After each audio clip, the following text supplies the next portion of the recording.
اور ڈیکنز جو خدمت کرتے ہیں وہ رکھو اپنا نام، ایلڈرس رکھو. بہرحال چلیں، نیک سامری کی کہانی میں سامری آتا ہے، اس بندے کو اٹھاتا ہے، اور وہ یہودی ہے، اور یہودی سامریوں سے نفرت کرتے تھے. وہ پوری کہانی اب آپ کے ذہن میں آ گئی ہے نا، کس طرح اپنے گدھے پر سوار کر کے صحرا میں لے جاتا ہے. اس سرائے میں ہے دوسری مثال. یہ خداوند یسوع مسیح کی خوبصورت کہانی ہے جو لوگوں کو تمثیل کی صورت میں سنائی گئی. پھر عزیزو، سامری عورت کی کہانی جو سخار کے کنویں پر یسوع مسیح کو ملتی ہے. یہودی سامریوں سے اتنی نفرت کرتے تھے کہ اگر انہیں گاؤں کے دوسری طرف کسی سے ملنا ہوتا تھا نا، تو وہ گاؤں کے وسط سے درمیان سے ہو کر گزرتے نہیں تھے. کہتے تھے نہیں، یہ ناپاک لوگ ہیں، اور وہ دوسری طرف سے مڑ کے گاؤں کی دوسری طرف سے باہر سے جایا کرتے تھے. یہ بنی یہود کی بات ہے، جو چنیدہ لوگ تھے، جنہیں خداوند کو بار بار پھر سکھانا پڑا کہ مجھے اب تمہاری قربانی بھی پسند نہیں ہے، تمہاری دعائیں بھی مجھے پسند نہیں ہیں، تمہاری خیرات بھی مجھے پسند نہیں ہے، تم دکھاوا کرتے ہو. اور خداوند یسوع مسیح شاگردوں کو لے کر سکھانے کے لیے سیدھا اس گاؤں میں اور جا کے سخار میں جو یعقوب کا کنواں کہلاتا تھا، یعنی ان کے باپ دادا یعقوب، حضرت یعقوب جس کا نام تھا اسرائیل، اس کنویں پر بیٹھتا ہے اور سامری عورت کے کہتا ہے مجھے پانی پلا. اور وہ شکل سے پہچانتی ہے. کیوں؟ یہودی لوگ ایک ٹوپی پہنا کرتے تھے، چھوٹی سی داڑھی رکھتے تھے. پوشاک دیکھ کر اس نے کہا تو یہودی ہو کر مجھ سامری سے پانی مانگتا ہے. اور عزیزو، جب میں سامری عورت کی کہانی پڑھتا ہوں نا، تو میرا تو بہت بچپن تھا نا، لیکن بڑوں سے بات سنتا تھا کہ ہندو لوگ دوسری اقوام کو اپنے صحن میں تھڑے پر نہیں آنے دیتے تھے. کیوں جی؟ سنا آپ نے؟ اس کو پاک بلا کیسے کرتے تھے؟ گائے کے گوبر سے. یہ کہتے تھے نا، بعد میں پوچھا بھی مارتے تھے، گویا رولی تے پوچھا. اور آج بھی جب میں مختلف گاؤں میں کلیسیوں میں جاتا ہوں اور میں وہ جب گوبر کی سمیل اندر سے محسوس کرتا ہوں، تو میں کہتا ہوں بھن جی ذرا باہر نہ بہ جی. وہ کہنگے نہیں اندر باہر مکھیاں نے. تو میں کہا جی اندر ہے گوبر دی بوئے. لیکن تصور کیا ہے؟ وہ ہندوانہ سوچ تھی کہ اس سے پاک ہوتی ہے جگہ. گائے پاک تھی نا ان کے لیے، اس کا گوبر بھی پاک ہے، اس کا یورن بھی پاک ہے. سوچ ہے. لیکن اس دور میں بھی مسیحی خاموش رہتے تھے نا. آہستہ آہستہ سکھانے کی کوشش کی نا. میں جب وہاں جاتا ہوں تو پھر میں کہتا ہوں چلو ٹھیک ہے، اگر باہر مکھیاں ہیں، باہر دھوپ ہے، تو چلو اندر ہی بیٹھ جاؤ. پھر مسیحوں کا کلچر، ہندوانہ سوچ، دیواروں پہ تصاویر ہے ہندو دیوتاؤں کی، اور بہت سارے جو بزرگان ہیں دین اسلام میں ان کی، اور بہت ساری خوبصورت اداکاراؤں کی، انڈین، ہالی ووڈ، بالی ووڈ. اور کھانا پلنگ پر ہے، اور قاضی صاحب دعا کریں، کھانا شروع کریں. اور میں ایسے دیکھ کے کہتا ہوں کہ بہن جی، پائی جی، کی سارا کچھ. اور وہ بڑے پیار سے مجھے کہتے تھے روٹی دھیان نہ کھاؤ تو آنو کہا تھا. سوچئے کیا ذرا، اینتھروپولوجی، مشیولوجی، صرف بائبل ایک دو دفعہ پڑھ لینا ہی کافی نہیں ہے. اس کی گہرائی میں جانا، انسانی سوچوں پر غور کرنا، انسان کی سوچ کیا ہے، اس کی فطرت کیا ہے، اس کے مطابق اس کو چلانا. بچے کی نفسیات کے مطابق ٹیچرز اسے سکھاتے ہیں، بچے کی نفسیات کے مطابق اس کو چلاتے ہیں. اور یہاں لکھا ہے ابھی ہم کو آئینہ میں دھندلا سا دکھائی دیتا ہے، پہلا کرنتھیوں 13 باب، مگر اس وقت روبرو دیکھیں گے. ابھی میرا علم ناقص ہے، ابھی میں پوری طرح سے کسی کو پہچان نہیں سکتا. وقت آئے گا جب میرا علم جو ہے وہ بڑھے گا، بھید کھلیں گے. تو میں دعا کرتا ہوں ہمیشہ مسیحی مبشر صاحبان کے لیے اور ایمانداروں کے لیے کہ خدا ان کے ذہنوں کو کھولے اور اس اسلامی دیش میں مثبت تعلیم لوگوں کو دے، تاکہ جس طرح ہمارے بزرگان دین نے، باپ دادا نے ان چوٹ چمار لوگوں میں خدمت کی یا دوسرے مذاہب میں خدمت کی، بڑے بڑے اسکول کالج بنا کر، بڑے بڑے خوبصورت ہسپتال بنا کر، 1810 سے لے کر، اور اس کے بعد امریکن مشن کے بعد اٹلی کی رومن کیتھولک مشن نے اس طرح کے سماجی کام کیے۔ آج کی چھوٹی چھوٹی NGOs، چھوٹی چھوٹی منسٹریاں اتنی متکبر ہیں کہ وہ کہتی ہیں جی ان بڑی مشنوں نے کیا کیا ہے۔ بڑی مشنوں نے ہمیں ایمان کی دولت سے مالا مال کر دیا ہے، بڑی مشنوں نے ہمیں بہت کچھ سکھایا ہے، ہماری نسلوں کو بدل دیا ہے۔ اور اگر آج عزیزو میں اور آپ نفرت کا پیغام دنیا میں پھیلائیں گے تو ٹھیک نہیں ہے۔ یاد ہے بنی یہود سامریوں سے نفرت کرتے تھے اور مسیح نے وہاں جا کر محبت کا پیغام دیا، اور وہ سامری عورت جلدی سے گاؤں کے لوگوں کو اکٹھا کر کے لے آئی، کہنے لگی اس شخص سے ملو، یہ نبی معلوم ہوتا ہے۔ اور نبی نے پھر بتا دیا کہ میں صرف نبی نہیں ہوں، میں جو آنے والا مسیح تھا میں وہ مسیح ہوں۔ پیاری بہنوں اور پیارے بھائیوں، میں نے آپ کو پس منظر بتایا قربانی کا۔ علم الہی کا گہرا بھید کیا ہے کہ یہ جانوروں کی ساری قربانیاں دراصل اشارہ کرتی تھی ایک بڑی قربانی کی طرف، اور وہ بڑی قربانی برے کی قربانی تھی۔ اس طرح لوگوں کو سکھائیے گا، نفرت نہ کیجیے گا۔ اور جب آپ بتائیں گے کہ جس طرح میں اور آپ کچہری میں جا کے کسی کی گارنٹی دیتے ہیں، ضمانت دیتے ہیں، یا کوئی گناہ کرتے ہیں تو اس کا افزانہ دیتے ہیں، قتل کرتے ہیں تو معاوضہ دیتے ہیں، مسیح نے ہمارے گناہوں کا معاوضہ اپنی قربانی کے طور پر پیش کر دیا۔ بیٹا اپنی قربانی پیش کرتا ہے، جی میرے بیٹے کو چھوڑ دو، اس کو نہ مارو۔ ماں کھڑی ہو جاتی ہے گولی چلانے والوں کے سامنے کہ میرے بچے کو نہ مارو، مجھے مار دو، میں قربانی کے لیے تیار ہوں۔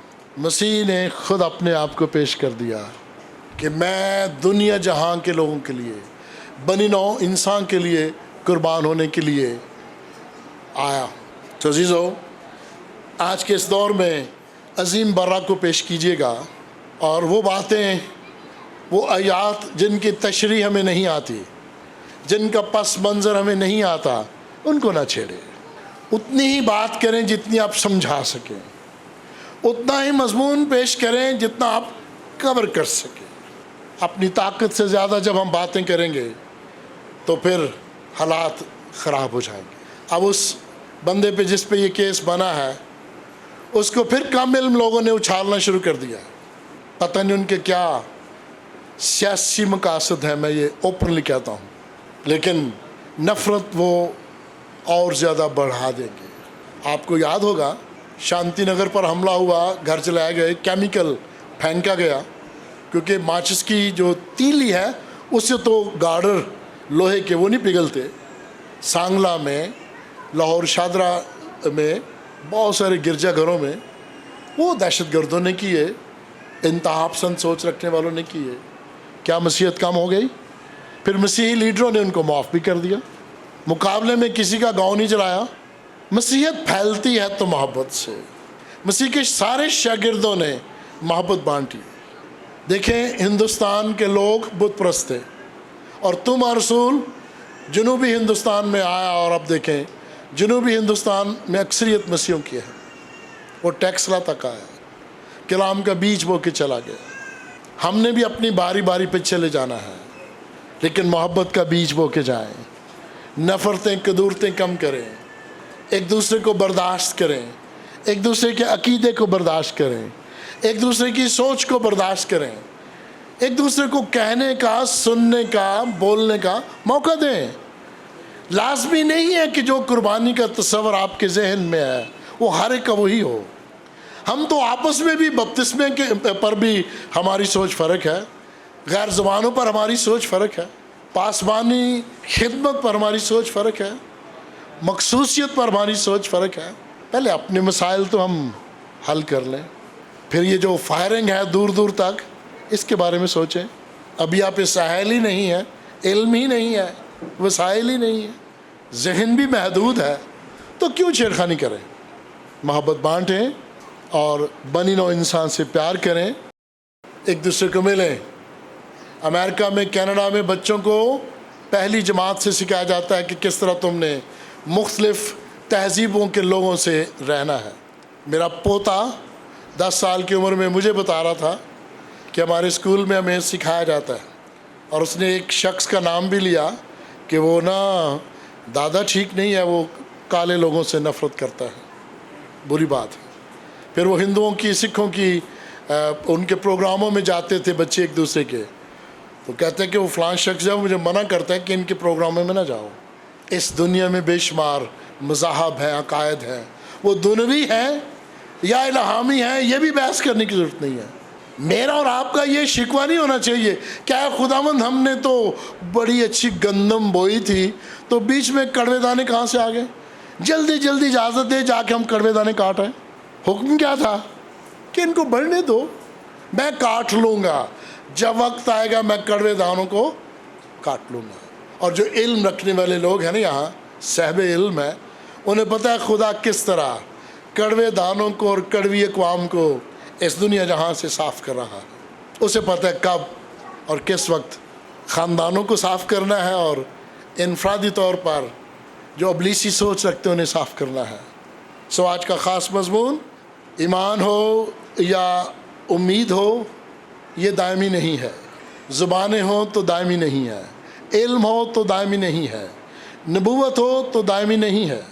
اگر دائمی ہے تو وہ محبت ہے, اور محبت ہی بائبل کا مرکزی پیغام ہے. لوگوں کو یہ پیغام دیں تاکہ ہم ارد گرد رہنے والے لوگوں کے ساتھ محبت اور میل ملاپ سے پیش آئیں.